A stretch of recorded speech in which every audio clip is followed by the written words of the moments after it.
I choose to think abundantly, and by thinking in such way, I attract exactly what I deserve. I believe I am worthy of abundance, and I am attracting abundance into my life every moment of every day.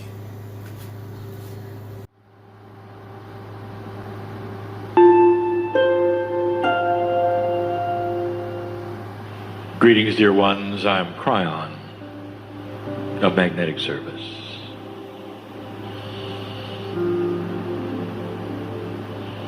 This is a message from my partner letting go, but the message is from me. And the me I speak of is the energy from that which you would call the creative source. Some say it would be angelic information. Dear ones, you can call it what you wish. But the sacredness is a handshake with you. If you feel an affinity to the voice, to me, to the message, it's because we're connected. There are different kinds of connections that we are only just beginning to let you know about. We opened a door that we have opened before regarding a subject. And the subject may seem to you a bit too scientific. But dear ones, it isn't about science. We speak of physics. But dear ones, physics is the reality you sit in. It's not the study of physics. It's the reality of the way things work. The creative source, God, the I Am, is the great physicist. The creative source is that which made the planet, the way things work. Literally laid the groundwork for all the rules that you would call physics. And we said it the last time, and we want to say it again, and we'll say it after this. If you, with a high consciousness, decided to build physics, to create a reality, the reality that would have rules about it and the way things worked, wouldn't you be tempted to stir a little love in there? Dear ones, this is what has happened. Now, human beings have free choice. They can ignore all of this, and there is no judgment if they do. The door opens when you ask it to, metaphorically, to reveal things to you which will enhance your life. You can go all of your life without seeing the door, and we've told you this. Without opening, we've told you this. Without even being aware there is one. And you can come through an entire lifetime and come back, and we get the same party as the healer, as the channeler. It's about the expression of life on the planet. It's not what you do.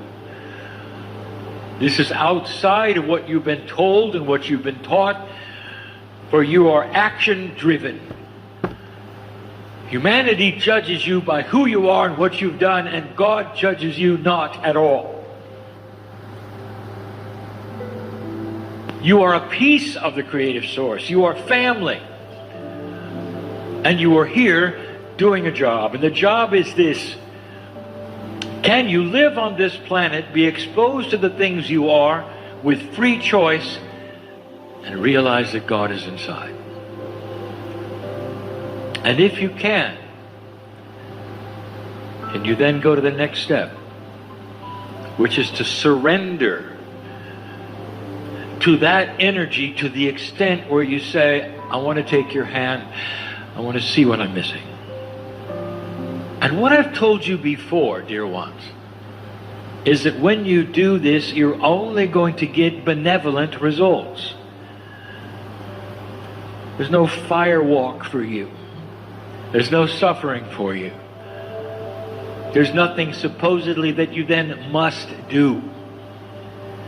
The things that Spirit will give you will be in the way of you then desiring to do them. In fact, you may even think it's your own intuition. It'll be your higher self. And you start to see yourself change. And you realize that nobody has pushed you there. That you have had that intuition. So it'll take you where you need to go. There is a system of love in physics. It's hiding. We told you that this is physics with an attitude. Only the attitude is benevolence. Could it be that there is a reality that is benevolent to everything that touches it?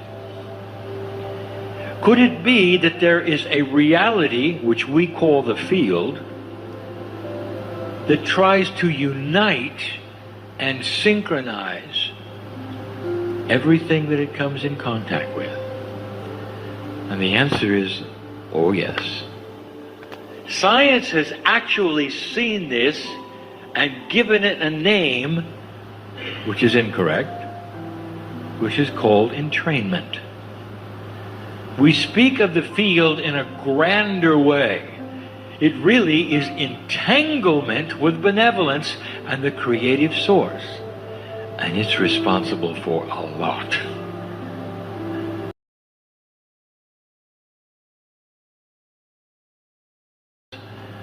And that's it. The physics of love, some of you may say.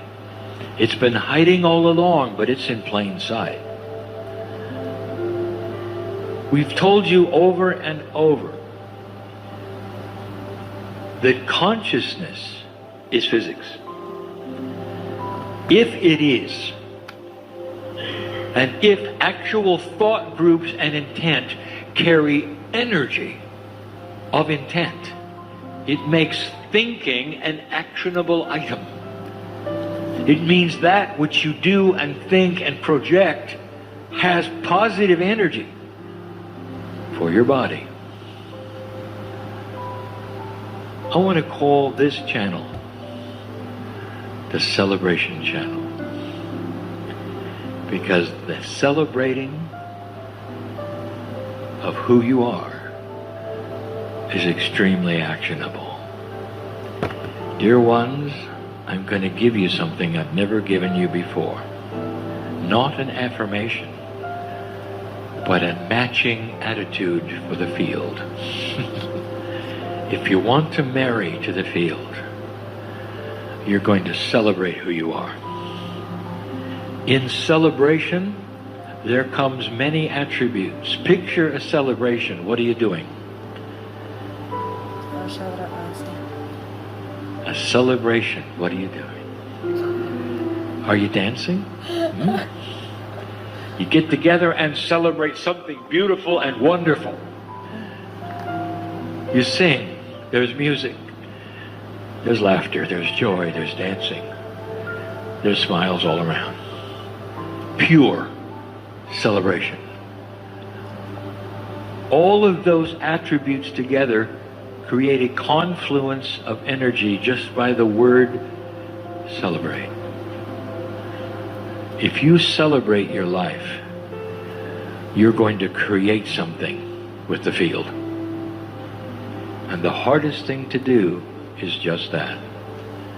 In order to celebrate your life and see it as a real, healthy, ongoing, compassionate human, you're going to have to come into this new energy as the new human without fear.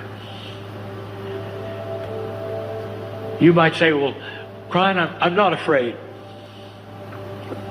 If you want to take fear apart, yes, you are.